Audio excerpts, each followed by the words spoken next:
nice change to have an administration that actually relies on science.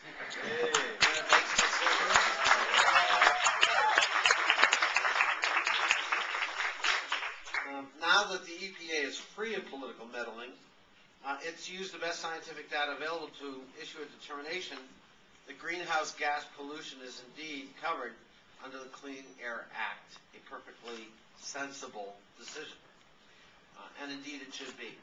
Dramatic rises in sea level, increased incidence of severe weather, acidification of our oceans and waterways are at least as much of a hazard to public health and our economy as the acid rain or other pollutions that provided an impetus for the Clean Air Act itself. Moreover, the decision of the EPA comes at a critical juncture in the economic history of this nation. Americans have not faced this level of economic stress in a half century. Nearly a decade of ideologically driven deregulation rent the foundation of financial market regulation asunder and enabled the housing market bubble and subsequent crash.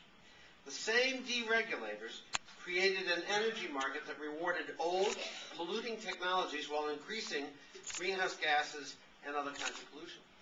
Today, the same people who will let Wall Street run amok claim that we cannot afford to make investments in energy independence or create new jobs with renewable energy generation. Their claim that economic and environmental renewal somehow is too costly to undertake at this critical juncture in our history. In reality, with a contracting economy and expanding global warming pollution, actually we cannot afford inaction any longer.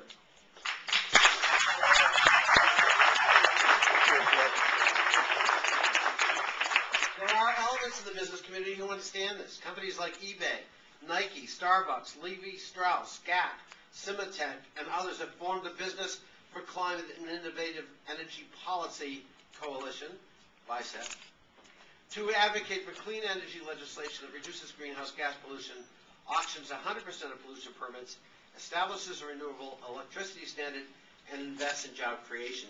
These businesses support clean energy jobs legislation both to spur our economic growth and avoid the costs associated with global warming. As laudable as the EPA's endangerment finding is, we cannot sit back and wait for regulators to go to work. To maximize the economic stimulus impact of clean energy legislation, we need a clean energy bill that provides powerful market incentives to invest in renewable energy.